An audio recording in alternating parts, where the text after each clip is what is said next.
សួស្តីបងប្អូនអ្នកគ្នានេះគឺជាសកម្មភាពពេលលហែបន់នៅអ្នកគ្នានោះ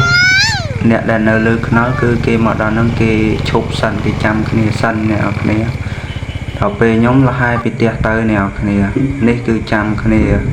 ដល់ពេលអញ្ចឹងជួបគ្នាហើយយើងតទៅមុខទៀតអញ្ចឹងណាអ្នកគ្នាដល់ទៅពេលចាំគ្នាហើយអីហើយអញ្ចឹងរួចដល់ពេលមកជប់គឹមគ្នាហើយ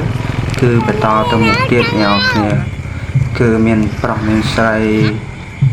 ហើយប្រុសភាគច្រើនគឺទួលនំហ្នឹង2នាក់អ្នកគ្នាតែស្រីគេ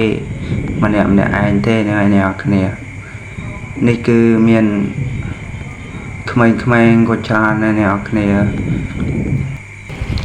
ហើយខ្ញុំក៏អត់មានអីច្រើនដែរអ្នកគ្នាគឺ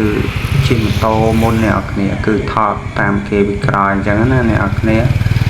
ហើយដល់ពេលចៃដល់ហ្នឹងខ្ញុំជិះរៀងលឿនដែរដល់ពេលអញ្ចឹងគេដើររៀងយឺតណាអ្នកគ្នាដល់ពេលអញ្ចឹងថតទៅវានៅឆ្ងាយអញ្ចឹងណាអ្នកគ្នាហើយពុកម៉ែបងប្អូនអ្នកគ្នាបើពុកម៉ែបងប្អូនអ្នកគ្នា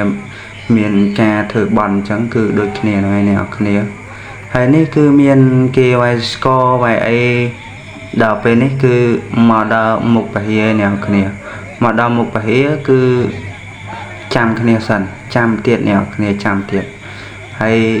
មានមកក្រំទៀតគឺមកអត់ទាន់ដល់អញ្ចឹងណាអ្នកគ្នាហ្នឹងហើយដល់ពេលតិចទៀតគឺមកដល់ហើយនេះគឺមានក្មេងមានចាស់និយាយរួមដូចបងប្អូនឃើញក្នុងវីដេអូអញ្ចឹងគឺច្រើនមែនតើអ្នកគ្នាដល់ពេលថ្ងៃហ្នឹងគឺសប្បាយទោះបីធ្វើការយ៉ាងណាក៏នៅតែឈប់ដែរអ្នកគ្នានេះមកដល់មកបរិយាអ្នកគ្នាហើយគេមានរោងមានអីដាក់អញ្ចឹងណាអ្នកគ្នាហើយដល់ពេលអញ្ចឹងគេនៅឲ្យស្គរបងប្អូនស្ដាប់ទៅគឺឮស្គរហើយអ្នកគ្នាគឺមនុស្សមកច្រើនមែនតើពួកអីមកភូមិហ្នឹងគឺធ្វើទាំងអស់គ្នាហ្មងតែមានតិចទេដែលអត់ធ្វើអញ្ចឹងណាអ្នកគ្នា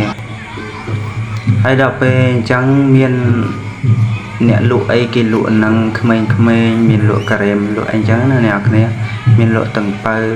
រួមថាលក់ឡានក្មេងៗឲ្យលេងអីចឹងទៅហើយដោយដែលបងប្អូនឃើញអញ្ចឹងគឺនំស្អាតមែនតើអ្នកគ្នាគេតាំងដូចការដូចអីគេដាក់លុយដាក់អីភ្លើងអញ្ចឹងណាអ្នកគ្នាហើយបងប្អូនចូលចិត្តវីដេអូខ្ញុំជួយចុច Subscribe ជួយចុចសញ្ញាកណ្ដឹងខ្ញុំម្នាក់មួយផងណាអ្នកគ្នាដើម្បីមានវីដេអូខ្ញុំក្រោយៗឲ្យអ្នកគ្នាមើលទៀតអីចឹងណាអ្នកគ្នាហើយ